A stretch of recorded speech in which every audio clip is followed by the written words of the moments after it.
Large language models like OpenAI's Codex promise to revolutionize the way that we develop software. Using millions of lines of open source code, these AI models are trained to autocomplete programs, generating new code to do so. You can see an example here inside OpenAI's playground. Previously, we found that these kinds of models are prone to producing vulnerable code in their outputs, some 40% of the time in security-relevant contexts. But this also means that 60% of the time, they may actually be producing secure code.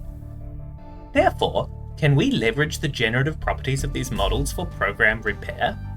To find out, we developed a framework for LLM-powered automated bug repair and evaluated several models, fixing 100% of our corpus of handcrafted vulnerabilities. However, when tasked with repair of real-world vulnerabilities, several issues arose, and only half the examples were repaired convincingly. For more details, please attend our talk.